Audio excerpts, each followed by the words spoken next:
Good morning, Central Texas. Welcome to KISS Community Connections at My KISS 1031. I'm Phyllis Jones. I'm your host. I'm not your guest, though, this time. This time we get to interview somebody else. I get to pick on somebody. It's fun, I do that. But right now, there's a big problem. The biggest problem is called the census. And we're not filling that paperwork out. We're not going online to fill it out. We're doing really bad this time. We were a lot better 10 years ago. So somehow or another, we're missing the point. And we do know the importance of the census. So those of you who don't know, the census tells the state how much money that they will get. When we have disasters, when we have like the pandemic and all that, there's money that your state gets, and it's according to the number of people. And you have to count the number of people in your house. Even if they're non-citizens, you still count them in your house because they're there. So let's fill out the census. You can go to census.gov if you threw away your paperwork and all that they sent you. Because by now, if you haven't did the census, you got 2 notices. So please hurry up and do the census. There is some good in it. No, the government does not get to find out who you are. They don't get to find out where you stay, and they don't get to find out how many people in your particular house, because the census is a count of all. And in fact, the government can't see the census for 27 years. So they won't get to see your census. The president won't, nobody will, but you need to fill it out because it is an important count. It goes to how many people, how much money we get for SNAP. It goes to how much money we get for everything that we give that's government funded. That census count shows how much money we get. So you do need to do the census. Also, with the census becomes redistricting. And I'm going to harp on that forever because redistricting can be a good and a bad thing. First of all, each county is supposed to be balanced. Every area you live in is supposed to be balanced. Well, as we know, if you look at Killeen 10 years ago, there's no way it's going to be balanced right now. So they'll redraw the lines. And that's when we become an educated people, because you need to know what your map looks like today, and you need to know what it's going to look like when they redistrict you. Because sometimes with redistricting, there's gerrymandering. Gerrymandering is, I want these people in my district, and these other people stay in your district, so I'm going to draw the line so that I get the people that I want, and I leave the people that I don't want someplace else. So all those things play into the census. So the census is more important than some people actually think. And some people didn't fill out the last census because they weren't old enough to be on their own to fill it out. But this year they are. So please fill out your census. Some reason or another, we're not doing that. So let's do it. And this pandemic we're in, I'm switching a little bit there. The pandemic that we're having right now, just because some of these businesses are open doesn't mean you don't still need to wear a mask. You still need to wear the mask. I don't know why people think, I can go in the store now, so I don't need a mask anymore. Nobody said that but you. So, yes, you still need the mask because you can still catch COVID, and that's something we don't want. We don't need. Monday, we did a free testing. Killeen did their testing, and it was 148 people went, which is great. It's good. It's a good start. So now we're going to have 2 more places of testing. If you need to be tested, please go get tested. Don't be scared. Don't be nervous and go, I don't want to know, because your I don't want to know could lead to something that you didn't want in the first place. So if you need to be tested, go get tested. But remember, if you walk into a building or any place that's inside and a lot of people are in there. Now, if just you in there, that's cool. You're all right. But if there's a lot of people in an establishment that you walk in, wear your mask, put it on. It's not going to kill you. It won't kill you, because believe me, I wear one. I hate the mask, but guess what? That mask stays in my vehicle. I keep 3 in my vehicle at all time. Why 3? I don't know. Makes me feel comfortable. But I keep them in my vehicle all the time. Please wear a mask. And do not put a mask on a baby. I know that sounds kind of weird. But you got to remember, babies, their breathing is not exactly great. And they don't breathe the way we do. So that mask can actually hurt them. Which is why we're asking you to leave your little children at home. Leave them with grandma. Leave them away from everybody else, because as little babies, they don't have their breathing correctly like we do. They don't have the lungs that we do, the capacity. So that will actually hurt them. So do what? Leave them at home. Please leave them at home, because we don't want them to have to suffer what we do, even though babies get it less than we do. And it's just a body makeup. But by all, please wear a mask. I hate walking into the store and looking at me as the weird one. because I have on a mask. That did happen to me one day, and I'm like, it's not me. Y'all are weird. You all are weird. Not me. It's not me. But I felt like that. But anyway, just remember, 1, fill out the census. 2, get tested if you need to. If you have any of the symptoms, go get tested. If you're with somebody and they tell you 2 days later they have COVID, run to get tested. Don't say, well, I feel okay, so I'm not going to go. You could be asymptomatic and not have any of the symptoms and still have the illness. So please do so. Okay, now for my guests. I told you a lot of my topics come off Facebook. They really do. Because I learned a whole bunch. On Facebook, I would read what my friends say and putting things on there that are very controversial. Because I do. I like putting controversial topics on Facebook and let people go crazy.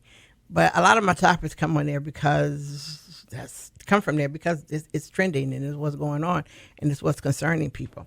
Well, the other day I was on Facebook and I saw somebody post something about celebrating black businesses, right?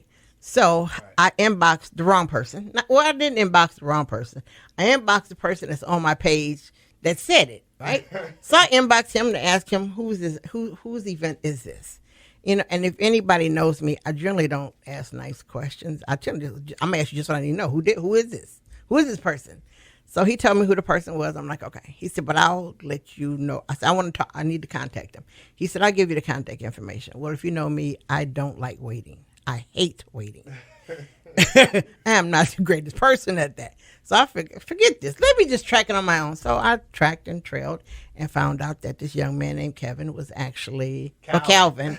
Calvin was. You know what? No, I'm Kevin. Yeah, that's right. My name is Kevin. Anyway, I found out that the young man's name is Calvin. So you know what I did? The next thing, search who he is. And I searched and I read exactly what the day is. So today we're going to talk to Calvin. We're going to do 2 things. We're going to talk to him and find out information because you know what? The one thing that we always need to do is seek information because the best way to keep something going correctly is to seek information. The best way to destroy something is to think you know. Because, a lot of times the think you know people, we know them. They think they know and they go do it and it's all wrong. So Calvin is here this morning. Good morning. How you doing? I am doing well. How about yourself? I'm ready.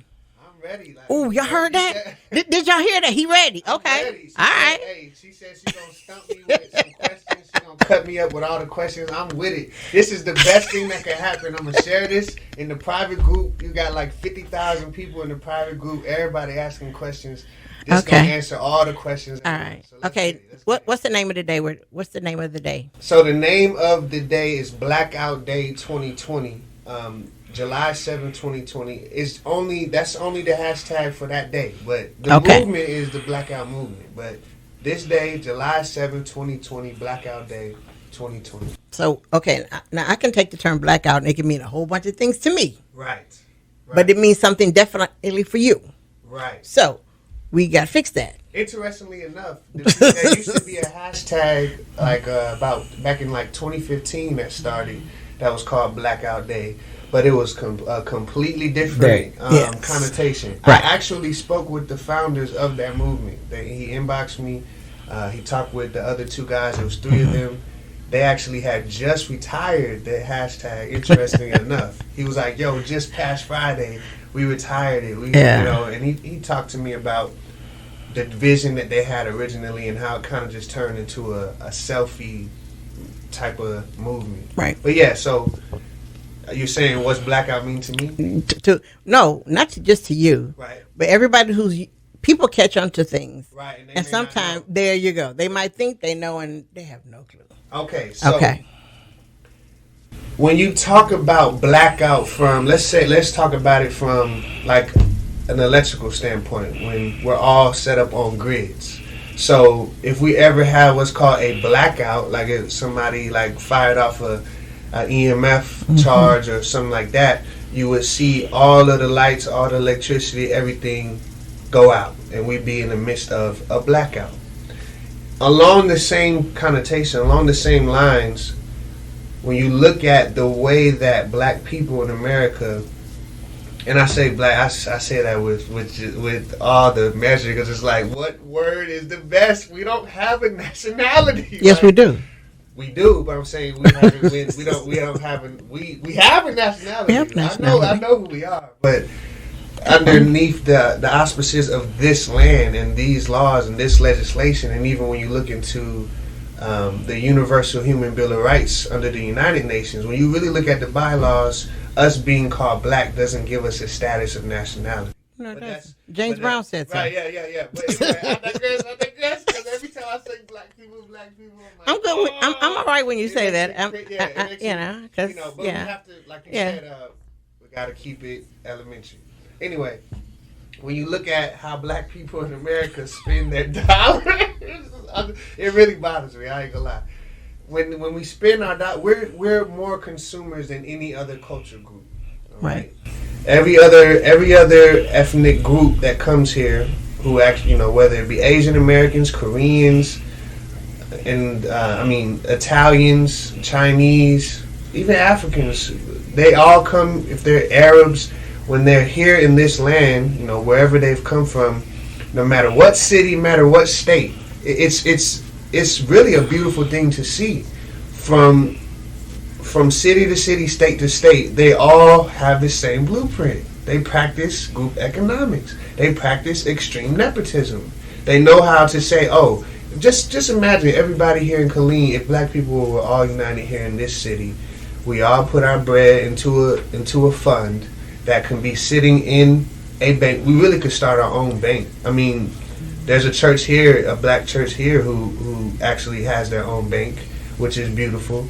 But if the whole city did that same type of philosophy and we had these funds in a bank, none of us in this city would have a problem getting business financing. Because we'd be able to leverage the $50 million sitting in your bank.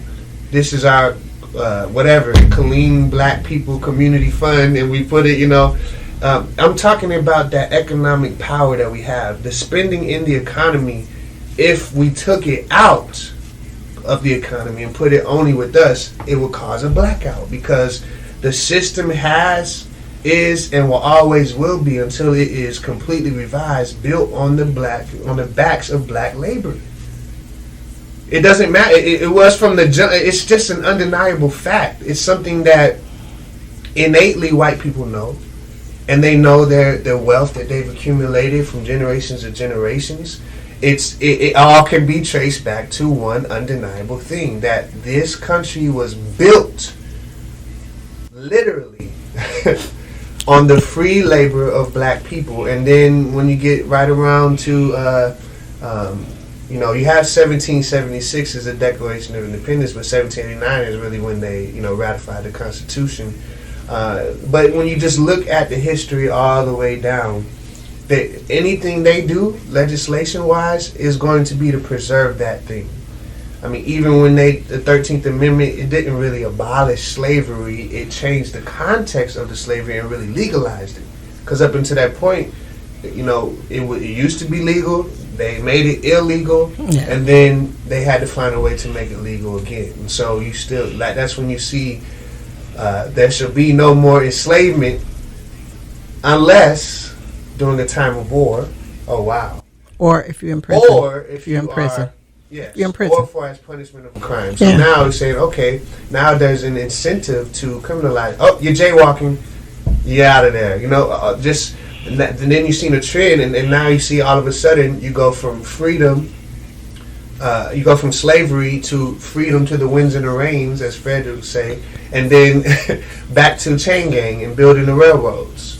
So nothing has really changed, and when you see where we at in 2020, where you literally can just basically kill a black man, and because your friend is the district attorney, and you good old boys, we can just get away with it. Thank God for technology and cameras and things of that nature, because if it's happening in one city on that context,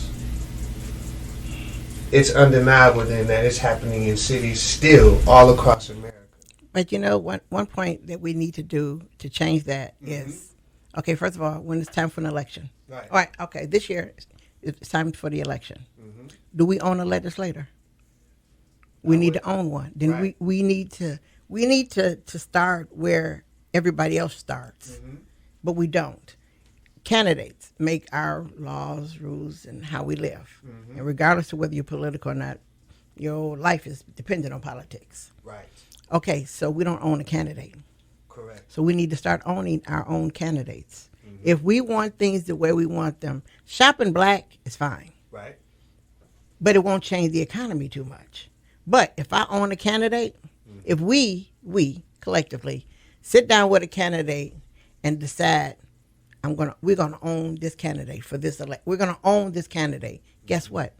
Things start changing because all of a sudden now, you're getting things passed that you couldn't get past before. Right. You're doing things you couldn't do before. So we need to start with some things that we don't think about.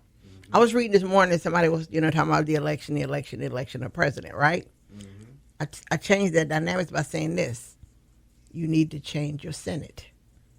We need to flip the Senate. Yeah. If we flip the Senate, we got a chance to play. We got time to play, but we need to remember when we start doing shopping black, right, we need to remember that it's more than just shopping. Right. I need to own some candidates up the wall, all the way to we need to start owning some of them while we're building our banks. Your candidate if we had a legislator that's black that was bought by us, then we could control the fact of getting the bank faster. We could control getting things faster. We need to start at a lot of basics rights we already have. We have a right to vote.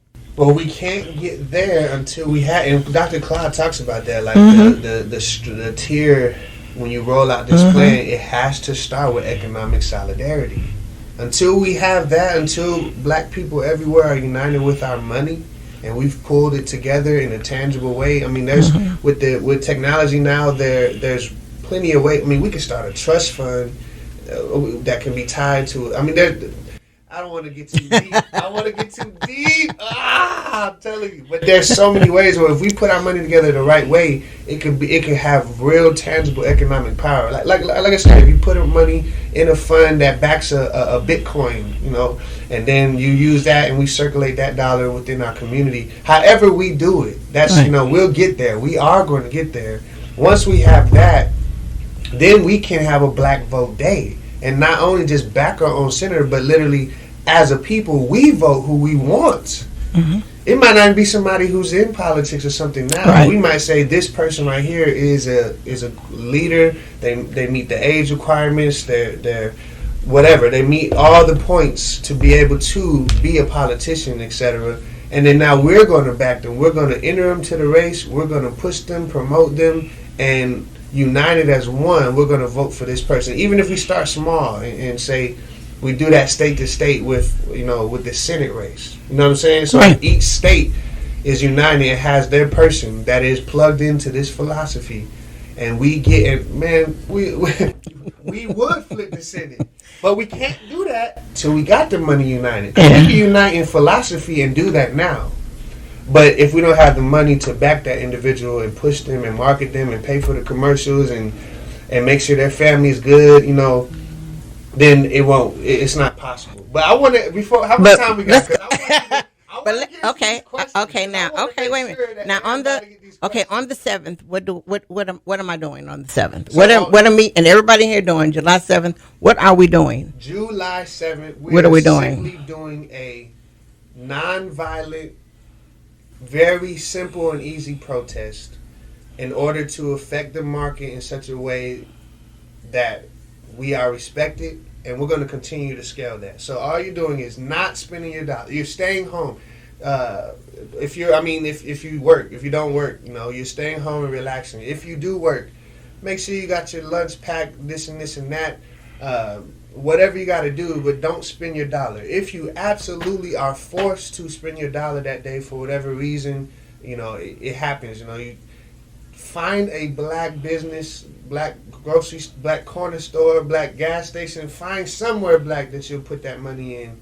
Exhaust yourself to try to find a black business to put it in. But that's the goal, to either not spend your dollars at all, or if you do, put it in a black business. Okay, now that's what you want us to do on the 7th. On the 7th, yes, ma'am. So how do I find those black businesses? Since you're the dreamer, right? Yes. Since you're initiating it, yes. So where I'm gonna get this list of businesses at? Where I'm gonna get it? So in the group, I'm glad you said that. In the group, it has been a very powerful collective effort of us getting these black businesses. There are some resources that exist right now. I want to plug. There's an app called Official Black Wall Street. Official Black Wall Street is an app that has taken an endeavor to put black businesses in there. You can download it on your app. If you're driving around, it'll pop up and show what businesses. There are several databases online. You have WeBuyBlack.com, which I don't know if it's explicitly all black businesses or the products on there, but they do feature black businesses. There's a lot of online databases. What we've been doing in the group is what I've done is when I make certain posts, it's designed to be a focus group in that post. Meaning if I say, hey, how can we start a grocery store chain that's our own? Boom. Now in that comment section, all the ideas and everything going in there can all be, trust and believe, the notes have been grabbed and we're chronicling. So with the businesses. Stop right there. Right. You said grocery stores. Right. How many do we have in Killeen that's black? None. Wrong. How many do we have? We have 2. Where? Ah. Where? That's what I said. That's what I said. Wait. One is Bella. It's called Bella, and it's on Veterans Memorial. I'm shopping there from now on. No. And there's another one. I forgot the name of it, but it's on stands through the loop where the Texaco State before you get the Bush's Chicken. Stands through the before. In the little shop, it's a little center, a little. Oh no, that's the after. Yeah, I know that. Okay, so that's next to both of those the Family Mini Mart. So both of those are black. Yeah, they're grocery stores. Yeah. The Family Mini Mart, I go there every day and get my whatever little small stuff, and I try. But we need to know: do we have grocery stores? Yes. Now, are they as big as we need them to be? Them to be right. The more we support them, the bigger they can grow. Yeah, they can grow. Do you? Oh man, I wish I had the address on hand because I've been to that store. Yeah. Oh yeah, we can't get the address, but I've been to that store. Like right. So when you said grocery store, I'm thinking grocery store. You talking about the store that's on the corner? No, I know Family Mini Mart. The Family Mini Mart, I go over, right no, there but across from Bushes. Few doors down, there's okay. I've been there too, but like you said, it doesn't have everything you would need. So if my wife goes to go grocery shopping, she's gonna be able to get as much as she can there. Like you said, if enough people do that, then they get bigger. Expand. So, but that's the whole goal. So we are chronicling under certain posts. There's a black business thread in the group, and hundreds. I literally have a couple people working on a spreadsheet right now, chronicling every black business that's been posted in the group is being put into a spreadsheet. So what's our oldest black business in Killeen? I don't know. Is it for men or women? Is it still there today? I don't know. That's the whole. Have you sat down and talked with him? You talking about Mr. Bernard Jones? No, he doesn't live in Killeen. No, he used to be here. He used to be. So I said the first black business in Killeen. Who are these? It's Levi Belfour. Levi, okay. He makes suits. He does suits for men. You talking about the spot over there by Killeen Mall? No, he's nowhere near. No. Okay, yeah. No, he's in quote unquote downtown Killeen. But here's the thing. Here's the part. Okay. I'm 30 years old. So, how old is that business? How long has it existed? And does it have an online presence? That's the question. You know what? The thing I would advise you to do is go talk to him. What I'm saying is, how can as a 30-year-old person in this world? So the CERN gave us the internet. We got the internet and the cell phone in 1989. Okay. So I am somebody who's literally represents the age of the internet. Right. So whatever facets or ages of the internet, I've seen all the stuff. I've seen AOL, dial-up, you know what I mean? And as internet continues to progress, like anybody that was born like in 2000 per se, they've had a version of the internet and seen it at certain times. Right. And if somebody was born in 2020, their perspective of the internet is going to be completely different and everything. But I've seen it go from where it is to where it is now. And when I'm an elder, I'll be able to say, boy, I remember when the internet first came and we had to, but reason why I say that is, while I wish I knew all of the businesses that are old and used to exist and now they don't necessarily have it's nearly impossible to have that type of working understanding because the world has changed so much, information has changed so much, that if you did a work 20, 30, 40 years ago in the same city, I could be here and absolutely not know. There's people in Chicago right now that don't know certain people that have risen up out of there. I mean, you go city to city, state to state. It's a new generation, which is why I'm making this effort. If you are in Killeen right now, you know, or any city, you know what I mean, go to hashtag blackout day hashtag blackout day 2020, or you can go to blackoutday.org. But blackout day 2020 on Facebook is the group. Plug into that group. Put your information in that group, because I'm trying to build a national database. And right now, I'm going to tell you, it bothers me that I don't know. I talked with someone that said supposedly there's like 100, or was that you? Did you tell me there was 175 businesses here in Killeen? No. There's a little more than that, though. But yeah. Where are they? But you know, I come from a digital background. But let me tell you how we find them. Right, how do we find them? Hold up. Let me tell you. A friend of mine, Wanda, me and her decided one day we lost our minds. What? We lost our minds because we drove up and down every street in the city of Killeen where businesses were. Right. And everyone we found, we stopped. We did. We stopped. Every black business you found? Yeah, we stopped. Okay. We stopped and went in, had a conversation, but we wrote down the information. Okay. We did. We wrote it down. And then we were like, okay, that's not enough. We knew at that point it's not enough. Nah.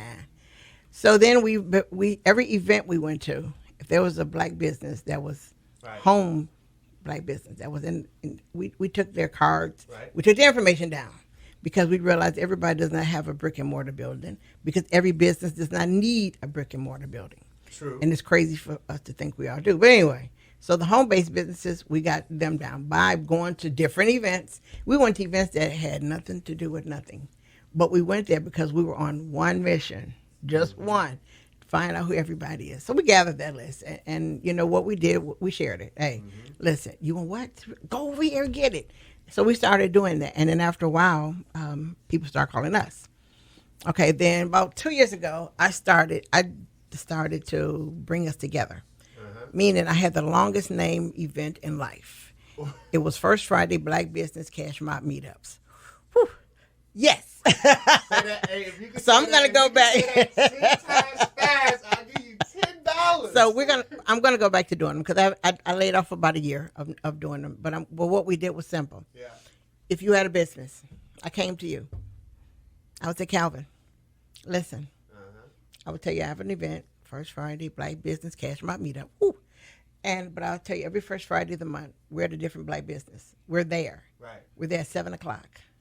Our job is to spend money with that business. That business owner's job is to come out, introduce themselves, and make sure we come back. But I give the black business something that they can't afford. I give you a free week of advertisement on the radio. Right. So if we don't even come, you still got a free week advertisement on the radio. Take that back. One business said no to me, and I couldn't understand. I'm giving you over $2,000 really in advertisement, and you don't want it. But anyway, we did that. And it got to be fun because it became more than just a meetup. Right. People started giving workshops. Right. They did. And people said, hey, you know how to do this? No, well, how you do it? We're writing down, you know. You writing and you eating or whatever it is. But we were always, it became assembly where we began to share information. People began to talk. Then one day we went to like one of the businesses that you never want to go to in life. One of my first Fridays was at a podiatrist's office. So he destroyed your shoes naturally. He ripped up your shoes really bad. But he told us our problem with our feet. Our problem. He told us about the problem with men, with the shoes you wear that are so-called name value, but for your foot, they're not. Right. But he spun out. So we sitting there writing. What? So we learned about everything you wanted to know, but we also became a group. And then I told people this wasn't my group. It wasn't mine. It's for everybody. So people said, hey, listen, I asked this business, do they want to do a First Friday? They said, yeah. Really? Okay, I'm going to go by there and see it. So we started doing that, and people started noticing businesses. Then one lady asked me, she said, I don't have a brick and mortar building. I'm like, okay. She said, can I have a First Friday? Sure. Yes. I said, if you don't mind us giving your address out on the radio. That I told her, I said, if you don't mind, we can do it. Yeah. I said, but that's a stipulation. Do you want us all to come to your house? She said, sure. Whoa, okay.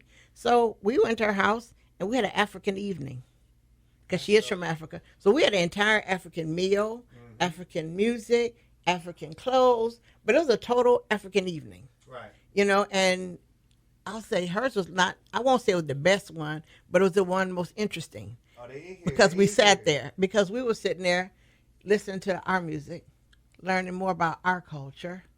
And you, how do you get to these questions? I am. You said we had an hour. We do. Hold up. I am. These questions. That's why. But tell me. Okay, now question. Right. You ready? But don't try to ask me quick. Like I'm. No. Like I said, but shout out to Texas Black Pages too. I want to shout them out because they know him. Somebody. I know him. I just met with him Friday. And we talked some strategy and gave me some wisdom. That's another resource. You know, that's something here in Texas. That you know, if you want to feature your business, what I found though is all the different databases, as wonderful as they are fragmented. There's no database that's like national necessarily, and a lot of the databases, as I've been doing my research, most of them charge for people to advertise on there. Of course. And that's okay. That's okay. Mm-hmm. Okay. So that's what limits, because according to the United States government, there's over 2 million black businesses in the United States. So I'm trying to build a resource that we know where all the 2 million are, and then no matter where you're at in the United States, you got some kind of tool, some kind of resource where you can strategically put your dollar. No matter where you could be taking a trip to Washington D.C. and then. Let's imagine you had. I mean, just like I'm trying to bring back like the Green Book was, but I got the Green Book at the crib. Yeah, it's very. I mean, I got the original one from 1940. They used to update it every 10 years. You do know we had a book. Yeah. Oh yeah. I know the Panthers had one. Yeah. No. Killeen had one. Oh, Killeen one. Oh, Killeen had a business. It was Central Texas Black Businesses. It was Centab. Right. But they had a book. Right. So there is.